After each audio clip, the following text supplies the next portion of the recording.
Hey everyone, welcome back to The Explainer. Today we're looking at the comprehensive call to total holiness. We're setting the stage for a real deep dive into the Bible, figuring out what it actually means to live out this calling. We're going to unpack this fascinating devotional study based right out of the book of Exodus. So whether you're gearing up for a summer boot camp, maybe heading to a retreat, or honestly, just looking to understand the true biblical standard for living, we're going to break down the step-by-step process of how deep theology directly impacts your completely ordinary everyday life. Let's just start with the big picture right out of the gate. Exodus 22:31a says, "You are to be my holy people." Now, based on Reformed theology, we understand a critical concept here. Identity always precedes action.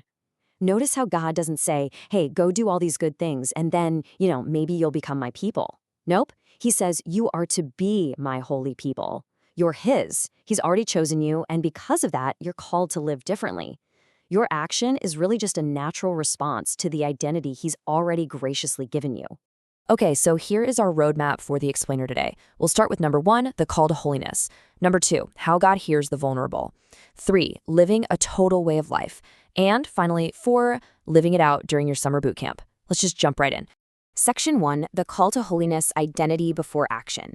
For some quick historical context, Exodus 22 is a pretty intense chapter. It's packed with heavy, specific laws about sexual ethics, social justice, and property rights.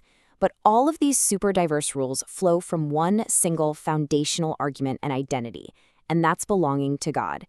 He's essentially telling them, because you belong to me, literally every aspect of how you conduct yourselves in society has to reflect my nature. Moving to section 2, God hears the vulnerable, the character of compassion. When we look closely at verses 21 through 27, we get this incredibly beautiful window into God's deep, deep empathy for those who are hurting. You see, these rules aren't just dry, sterile legal codes. The Bible specifically identifies these marginalized groups: foreigners, widows, and orphans. God outright commands his people not to mistreat them. Now, sometimes people get this idea that God's compassion is just a New Testament concept, something introduced later on. But absolutely not. We see it so clearly right here in the laws of Exodus. He cares deeply about the vulnerable, he actually identifies with them, and he actively listens to their cries. Just look at this really specific, tangible example directly from the text. God commands that if you take someone's cloak as a pledge, you absolutely must return it before nightfall. Why? Because it might literally be the only covering they have to sleep in. Think about the tenderness of that law for a second.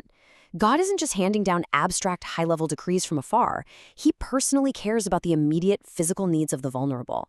And honestly, if he cares about a borrowed cloak, he cares about every single detail of how we treat each other. Which brings us to section 3, a total way of life. No compartments. Listen, if God cares about the smallest details, our response to him has to be equally comprehensive. So let's compare and contrast two theories, two ways of approaching this, because this is exactly where the rubber meets the road. First, you have compartmentalized holiness. This is the trap of thinking holiness is only for retreats or, when the worship band is playing. On the flip side, total life holiness means it shows up in what you eat at the dining hall, how you handle your spending money, and your everyday summer schedule. As college students, it is so incredibly easy to treat summer like it's a vacation from spiritual growth. But God actually shapes his people in those completely ordinary details. The absolute crucial takeaway here is that there is no part of life that is separate from belonging to God. You are called to be his holy people in every single detail of your summer. Not just his holy people when you're sitting in a circle singing acoustic songs. You are his holy people when you're just hanging out in the dorms, when you're figuring out what to watch on a Tuesday night, and when you're interacting with the culture around you. It's the whole shebang. All right, section 4, living it out, your summer boot camp. Let's walk through the step-by-step process of actually applying the implications of Exodus 22 to your dorms and dining halls today. Step 1, look around you. Are there any newcomers in your program right now? Maybe those folks who kind of stick to the edges of the room during those slightly awkward icebreakers. Remember, God explicitly defends the foreigner and the outsider. We all know social dynamics in college can be incredibly exclusionary. So I want to urge you to take a deliberate, highly intentional step toward those who might be feeling isolated or overlooked this week. Because guys, that is what active holiness looks like in practice. Step 2, evaluate your culture. Is your community actually a safe place to be in need? Does your group dynamic make it easy or really hard for struggling people to speak up and cry out?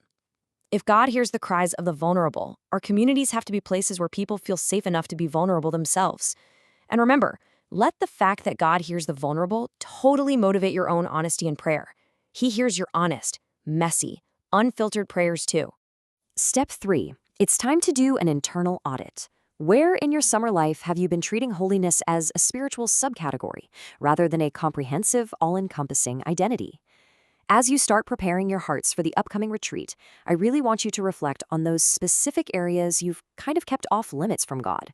Is it your dating life, maybe your finances, or even your screen time? And right here is where we lean heavily into a beautiful core truth of Reformed theology. As you identify those little subcategories, you must pray for the Spirit's work of transformation, not just rely on your own willpower. We literally cannot muscle our way into total holiness. Our own willpower is flawed, it's broken. We desperately need the sovereign work of the Holy Spirit to actively transform our desires and our habits. So ask God what He specifically wants to do in you during this season and rely entirely on His grace to make it happen. So, to conclude our research and analysis today, it all comes down to one phrase: live like His holy people. Because He's claimed you, because He hears the vulnerable, and because His Spirit is actively at work within you, you are totally empowered to tear down those compartments in your life for good. I'm going to leave you with this final provocative thought. Think about your schedule for the rest of the day. What would full life holiness look like in your most completely ordinary moments today? Not the emotional retreat moments, the normal, mundane ones. Let's go break down those spiritual compartments. Thanks so much for learning with me today on The Explainer.